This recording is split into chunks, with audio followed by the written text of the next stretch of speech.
به نام خداوند بخشنده و مهربان. انا لله و انا الیه راجعون. برادران، خواهران عزیز، همدیاران گرامی، خبر شهادت مولوی محمد علی فیض محمد به ما رسید و به یکایک شما، به پیوندان ایشان، به همه کسانی که مولوی را می شناختند، تسلیت خود، اهل خانواده، اعضایان و طرفداران حزب نهضت اسلامی تاجیکستان را اظهار می دارم و از خداوند منان برای ایشان جنت الفردوس و برای همه ما و برای یکایک شما، بخصوص برای اهل خانوادهشان، از پروردگار عظیم الشأن صبر جمیل را تمنا دارم. البته در گذشت هر انسان خود فاجعه است، بخصوص برای پیوندان و نزدیکانش. اما در گذشت چنین فرد مثل مولوی محمد علی فیض محمد هم عمق فاجعه را کلانتر میکند، عمیقتر میکند و هم عمق تنها فاجعه یک خانواده و یک گروه را نه، بلکه عمق فاجعه ملت ما را، کشور ما را، جامعه ما را نشان میدهد. ایشان نه تنها یک عالم ربانی بودند، نه تنها یک فقیه بودند، بلکه نفری بود که در این عمر کوتاه خود که همگی 65 سال عمر دید و برای انسان معاصرین عمر چندان طولانی هم نیست، اما ایشان توانست از خود همچون یک شخصیتی، همچون یک تاریخی را، یک شخصیتی را باقی بگذارد که هم عالم بود، فقیه بود، در نزد بهترین و بزرگترین استادان علوم اسلامی درس آموخته بود. خود مدرس بود، شاگردان زیادی را تربیت کرد و خیلی هم یک فقیه موشکاف بود، چون من این را از تجربه میدانم. با ایشان بارها در مسائل فقهی مشورت ها کردم، از ایشان نظر خواستم و انسانی بود با معنای تام کلمه، یک فقیه، یک عالم، یک روحانی. و اما با این تمام نمی شود. ویژگی های ایشان در برقراری صلح و وحدت ملی زحمت های بسیار هم مهم کشیدن. نه تنها عضو کمیسیون آشتی ملی بودند، بلکه در مسائل های مشخصی هم برای به هم آوردن طرف ها، برای نصیحت کردن، برای گرفتن پیش راه تنش ها در دشوارترین حالت ها ایشان سینه سپر میکردند، جسورانه میرفتند نزد قماندان ها، نزد سلاح به دستان هر دو طرف و با اون توانمندی، با اون منطق، با اون خلق و آدابی که داشتند و هنر متقاعد کردن طرف، می توانستند مسئولیت و اون رسالت خود را انجام بدهند. چون ما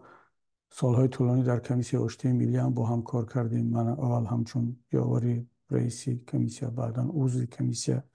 بعدا در حزب نهضت اسلامی تاجیکستان و ایشان را بارها در سفرهای داخلی و خارجی با هم بودیم، همراهی کردم و بیهوده نمیگن که یک انسان را شما یا در مبارزه میشناسید خوب، یا در تجارت، یا در سفر، که البته با ایشان ما هیچ تجارتی نداشتیم، اما در مبارزه و در سفر با ایشان زیاد همراه بودیم و واقعا یک انسان بود که از دست دادن او واقعا برای هر کس سنگین است و این است که مرا وادار کرد بیام صحبت کنم، اگرچه کم اتفاق می افتد که من درباره شخصیت ها و گذشتگان صحبت کرده باشم. و ایشان از جمله کسانی بود، همچون انسان، همچون یک مسلمان، همچون یک مؤمن، همچون یک عالم، که خداوند در قرآن عظیم الشأن درباره این گروه می فرماید: استعذ بالله و من المؤمنین رجال صدقوا ما عاهدوا الله علیه و منهم من قضى نحبه و منهم من ینتظر و ما بدلوا تبدیلا. از جمله مؤمنین کسانی هستند که به هر آنچه که با پروردگارشان عهد کردند تا با آخر صادق موندند. برخی از آنها رفتند، برخی دیگر منتظر هستند، اما به هیچ وجه اون عهد خود را با پروردگار، با ایمان خود، با وجدان خود تبدیل نکردند، اون را دیگر نکردند. با اون عهدشان صادق و تا آخر کار با این عهد باقی موندند. ایشان از همین گونه افراد بود و کسانی که امروز در زندان ها نشستند در پهلوی ایشان بودند، با ایشان این قسمت تلخ را تقسیم کردند و در آینده خواهند کرد. اونها از همین گونه افراد هستند که خداوند در قرآنش درباره اینها هنوز 1400 سال پیش گفته بود. و مولوی محمد علی فیض محمد از جمله اون افراد خیلی هم کم است، در نه تنها در جامعه ما، در همه گونه جامعه ها، که خب یک انسان وقتی که هم عالم است، هم آگاه است، هم جسارت دارد، هم مبارز هست و از همه مهمش تا به آخر بر اون عهد خود، اون عهد چه با پروردگارش باشد، چه با ایمان خود باشد، چه با برادران و خواهران و همراهان و هممسلکانش باشد، تا به آخر میستم. ما کم ندیدیم در تاریخ مبارزه ها، حتی در بین خودمان هم کسانی را هم که در اوایل مبارزه، در اون وقتی که مبارزه هنوز آسان است یا مبارزه رو به پیشرفت دارد و دستاوردهای مشخص دارد، با شما هستند، در پهلویتان مبارزه میکنند و از شما بلندتر و بیشتر شعار بلند صدا میدهند، دعواهای زیاد دارند. اما همین که به یک مرحله رسیدید و مال و جلال و منصب و ثروت را اندوختند، یا اینکه به مرحله رسیدید که دشواری ها پیش آمد، ناکامی ها پیش آمد، میبینید که اینها با دلیل های گوناگون شما را رها کردند، شما را تنها گذاشتند، از راه منحرف شدند و برای خودشان باز دلیل هم میتراشند و حتی بالاتر از این، بدتر از این، شما را متهم به این و آن خواهند کرد. اما مولوی محمد علی فیض محمد از جمله اون اقلیت های بود، افرادی نادر بود که مثل دیگر برادرانی که امروز در زندان نشستند، که به عهد خود تا به آخر پایبند و صادق ماندند. هر کدامی از آنها، از آن جمله این مولوی مریض هم، می توانست در هر لحظه بیاید اون عهد را تبدیل کند، تغییر بدهد، بشکند و مثل دیگر برادران هم که می توانستند در هر مرحله بیاید در پهلوی رقیب و دشمنان فکری خود قرار بگیرد، اما در عوض آن به نام گویا آزادی را بخرد، رفاه و دنیا را بخرد، که اونها این کار را نکردند. واقعا یک انسان بسیار صمیمی و صادق بود و بسیار خوش چهره، خوش سیما و به معنای تام کلمه یک انسانی بود که هم نطق داشت، هم منطق داشت و هم خلق و اطوار بسیار هم خمیده داشت و یک شباهت های بسیار خوب با زیاد با استاد مرحوم سید عبدالله نوری داشت. بار یک سفری همراه داشتیم به ولایت سوخت و دوستان گفتن که در همین، اگر اشتباه نکنم، در شهر قیراقوم یا کانی بادام یک معرکه یاد بوده هست که یکی از جانبداران و مخلصان حزب چه معرکه یاد بودی کدام نزدیکش رو داشته است و ما گفتیم خب یک برویم دعا فاتحه کنیم و پیشتر آگاه کردیم که بگویند که ما می آییم. بعد از آنکه وارد منزل ایشان شدیم، اون صاحب منزل بسیار یک انسانی خوش معامله و مهمان نواز ما رو پذیرایی کرد و اما دیدم که خیلی با حیرت نگاه میکند و بعد از دعا و فاتحه گفت یک چی پرسم. گفتم بپرسید. مولوی محمد علی هم همراه هم بود. با مولوی نگاه میکرد، بعد بیشتر با مولوی صاحب صحبت میکرد و بعد خیلی هم پریشان خاطر بود. ما فکر کردیم که به خاطر از دست دادن اون نزدیکیش که به خاطر اون فاتحه رفته بوده.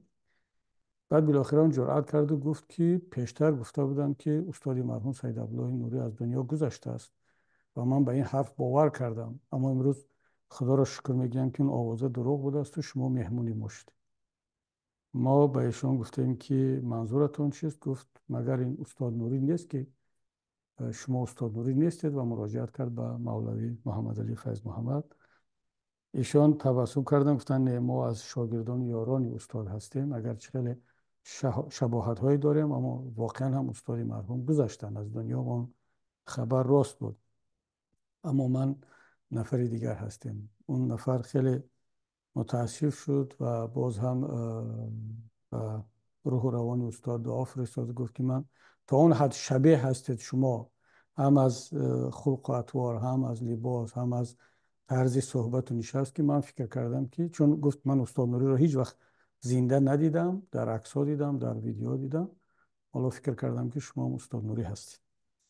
یعنی تا این حد مانندی و شباهت با استاد مرحوم داشت، بخصوص در تفکر و در موقع گیری ها. یک انسانی بود که تعصب با او هیچ نزدیک نمیشد. یعنی با وجود آن که یک عالم سنی حنفی بسیار هم پایبند به ارزش ها و به اعتقادات اهل سنت و جماعت بود، اما من هیچگاه در طول این همه همراهی و همکاری از ایشان هیچ موقع گیری، هیچ نظری را نشنیدم نسبت هیچ کدام از اقلیت های مذهبی، نسبت هیچ کدام از اقلیت های دینی، نمایندگان این یا آن قوم که در اون کمترین نشانهای از تعصب باشد. و خیلی حیف است. البته گرچه مرگ خودش یک سنت الهی است، قانون طبیعی هست، اما گذاشتن چنین افراد و اون هم در چنین شکل، در چنین شرایط، در اسارت یک نظام خناشام دیکتاتوری واقعا جای حیف است. و برای همین من میگم که این اگرچه از دست دادن این گونه افراد خود یک فاجعه هست برای جامعه، برای همگان، اما بیانگر یک فاجعه ملی هم هست که بهترین انسان‌های ما امروز در زندان‌ها نشستند، از بین می‌روند،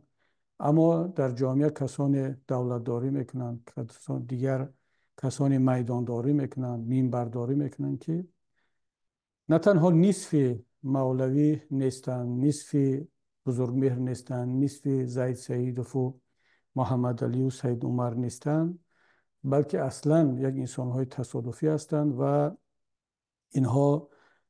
در حالت میدانداری میکنن، منبرداری میکنن که این بندگان و این نخبگان ملی در اسارت هستند، در زندان هستند، در هجرت هستند، برخی دیگر به شهادت رسیدند و این میدان خالی اما در یک شرایط بسیار هم ناعادلانه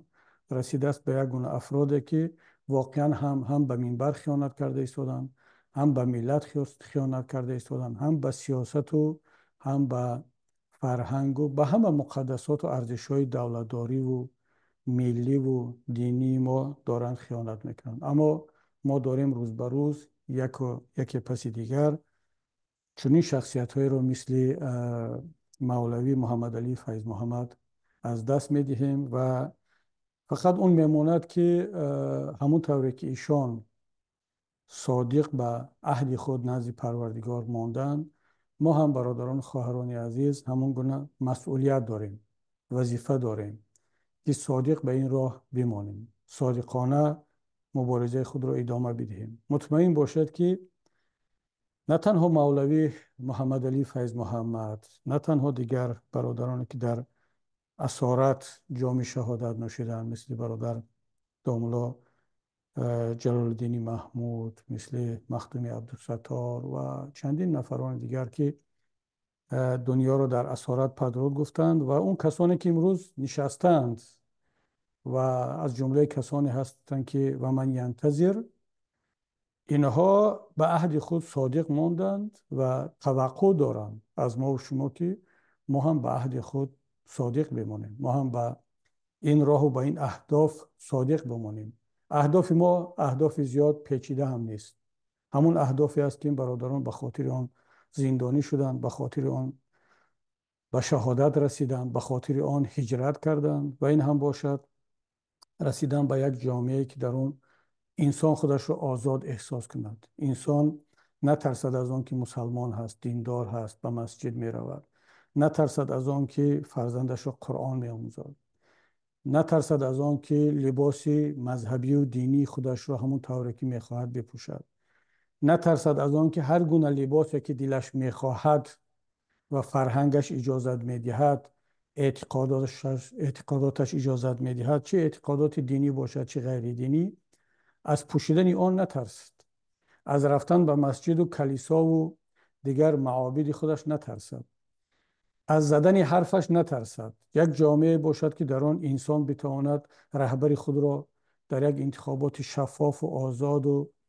پر از رقابت انتخاب کرده تواند، او را عوض کرده تواند، به خاطر انتقادش از رهبر و از رئیس و از مسئول زندانی نشود. این گونه جامعه را مولوی محمد علی فیض محمد میخواست. البته همچون یک عالم دینی در قطار این خواسته ها و اهداف سیاسیش باز میخواست که همچون یک عالم، یک مبلغ بتواند آزادانه شاگردان خود را درس بدهد، مسئولیت دینی خود را انجام بدهد. اما به خاطر همین اهداف که یک اهداف بسیار هم ساده و طبیعی هست، بخصوص در عصر 21، او زندانی شد. خب حداقل که او زندانی شد و به شهادت رسید با جمع یارانش، ما و شما کسانی که در هجرت هستیم، در آزادی هستیم، باید به این عهد خود، باید به این اهداف خود صادق بمانیم. خدا به حال آنها و حیف به حال ما و کسانی که در آزادی هستند اما با بهانه‌های گوناگون، با دلایل ضعیف گوناگون از مبارزه کنار می روند، یا علیه کسانی مبارزه می برند، علیه کسانی سنگ پرتایی میکنند که در پهلوی مولوی محمد علی و امثال آنها بودند، در اون راه خدمت کردند، خدمت کرده ایستادند و میخوان به اون اهداف برسند که مولوی و دیگر شهدا و دیگر زندانی ها و دیگر اسیران دنبال آن بودند. بار دیگر همدیران عزیز، برادران و خواهران محترم، به شما تسلیت عرض میکنم، به شما همدردی بیان میکنم و از خداوند منان تمنا دارم که پروردگار با اون لطف و مرحمت خود جای مولوی صاحب، جای استادان مرحوم، جای همه بزرگان و همه شهیدان و همه گذشتگان دور و نزدیک را جنت الفردوس بگرداند، از خطای آنها بگذرد و ما را هم سزاوار آن بگرداند که در اون راهی که آنها انتخاب کرده بودند تا چند مدت دیگری که در اختیار داریم و پروردگار برای ما معین کرده است خدمت کنیم، از کمبودی و اشتباههای ما هم بگذرد و دعا کنیم که پروردگار جامعه ما را، وطن عزیز ما را هر چه زودتر به اون جامعه تبدیل کند که مولوی محمد علی فیض محمد، اون شهیدان و اسیران و بزرگان میخواستند ببینند و به خاطر آن مبارزه کردند و جام شهادت نوشیدند. السلام علیکم و رحمت الله و برکاته.